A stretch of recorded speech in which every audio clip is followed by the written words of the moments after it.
All right, so this one's about, let's say, income inequality and some thoughts on the subject. I was talking to someone recently about what it means to be, middle class or wealthy or lower class or working class, etc.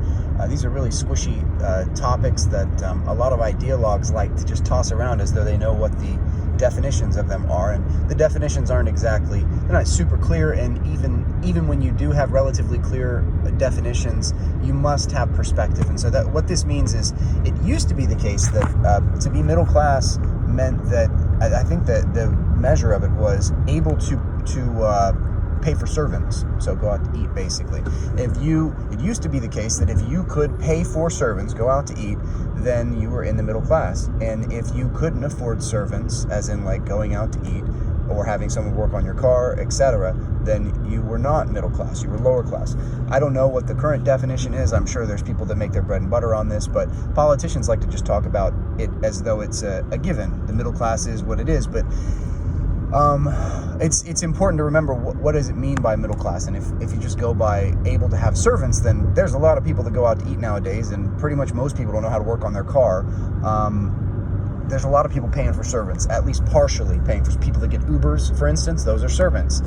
And so we have to have that type of perspective, like, to really understand what it means to be middle class, I think.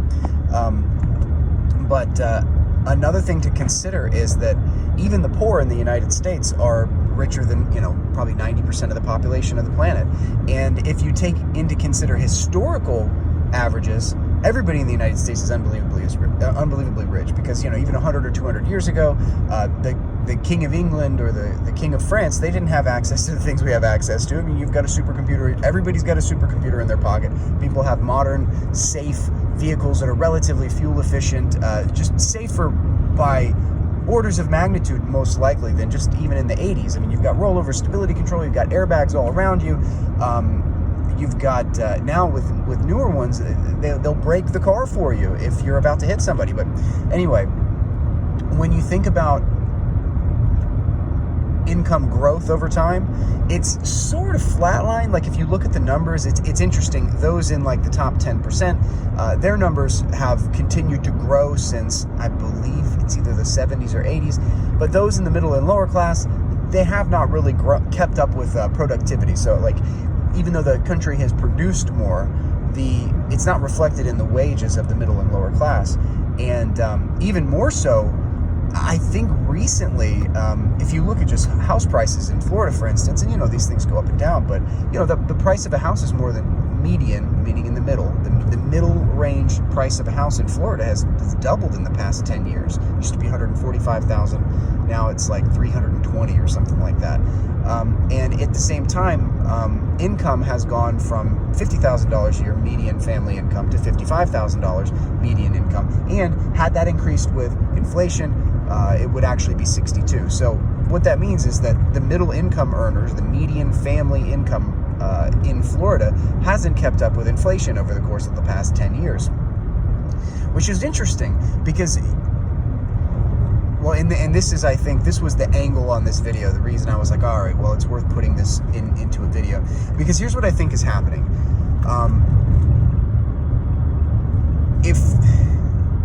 If things are quite nice, people don't really want to work, and they don't want to work hard, and they don't fight for higher wages because things are quite nice.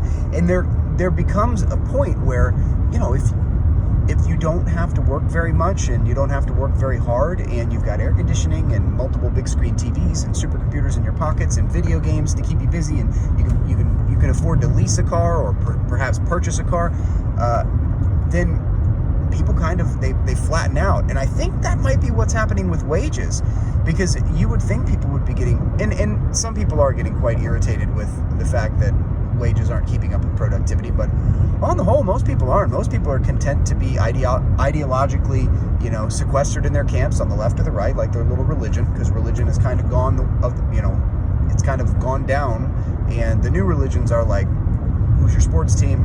What ideology? Are you on the left? Are you on the right? Those have become the new religions.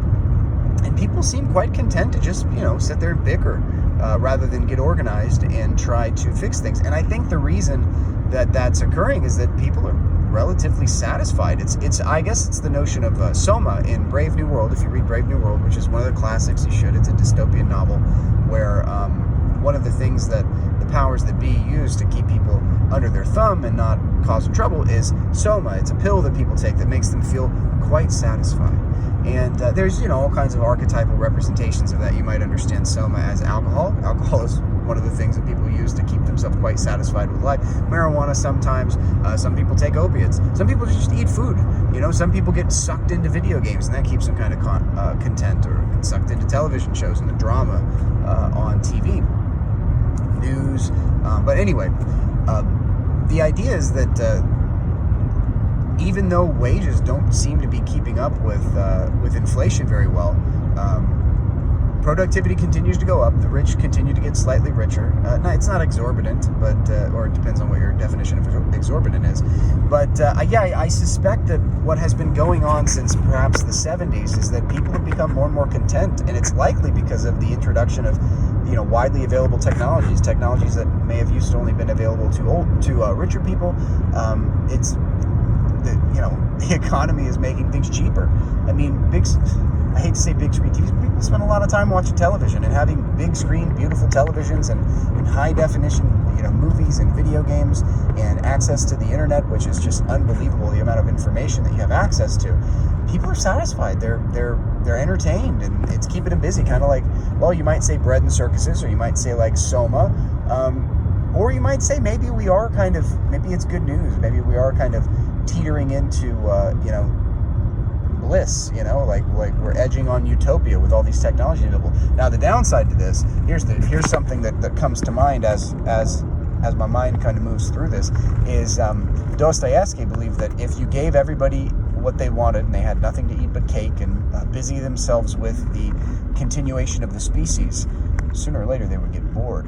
And then they would tear things up and inject some chaos to make things interesting again. And so while capitalism has this ability to make us, kind of edge into this utopian place, if Dostoevsky's right about human nature, and human nature being that you need some adventure, you need something to fight about and to be excited about, then the ideological, what comes to mind is that the ideological siloing of our country might be a harbinger of what happens whenever you get too good at making life good. Life gets good and you start looking to inject some chaos, and it might be, one of the things that is driving the IDPOL, identity politics, in our country. It might be the thing that's sort of fracturing us. We're looking around for where's the problem at, because there aren't as many problems nowadays. I mean, as much as people want to say racism is worse now, if people are intermarrying at higher and higher rates, which they are, if people of different races are intermarrying, then culturally we are not becoming more racist. I mean, unless you want to use some other measure. I don't know what other kind of measure, because you have to look at behavior. You can't just you can't look at what's in the media, because they're just looking for clicks. You have to look at something that people do. So as it relates to racism, intermarriage within the races is a pretty good measure as far as I'm concerned. And along the same vein, if you look at if you want to know whether things are getting worse or better for a culture, one thing that is a behavior that is pretty stark and easily measurable is homicides. You look at how many people murder people, and so if murder rates are going down in a culture, you can say, all things being equal, things are probably getting a little bit better. The crime rate's going down, because homicides are usually a sort of a leader in the crime rate. If the crime rate goes up, homicide rate's going up too. If the homicide rate goes down, crime rate's going down too. And so, yeah, it could be the case that because of how wildly successful the West has been in producing all these technologies to make life great, people aren't working as hard. People are more content to just take a check and stay home with their kids. For unemployment, that's one of the things that's currently going on. People would rather just stay home and hang out with their kids, which I totally understand that. That's what life's about. Not judging at all. And then people that have jobs, they're not pushing and fighting for raises, and they're not organizing into unions, because they're happy. They're given the things that they want, the things that they need, and they're generally satisfied. And they go home and they might get bitter and resentful and think about, the other ideology, all those bad folks on the left, or if you're on the left, all those, deplorables on the right. They think about those types of things, but what that could be is just a subconscious yearning for adventure and meaning.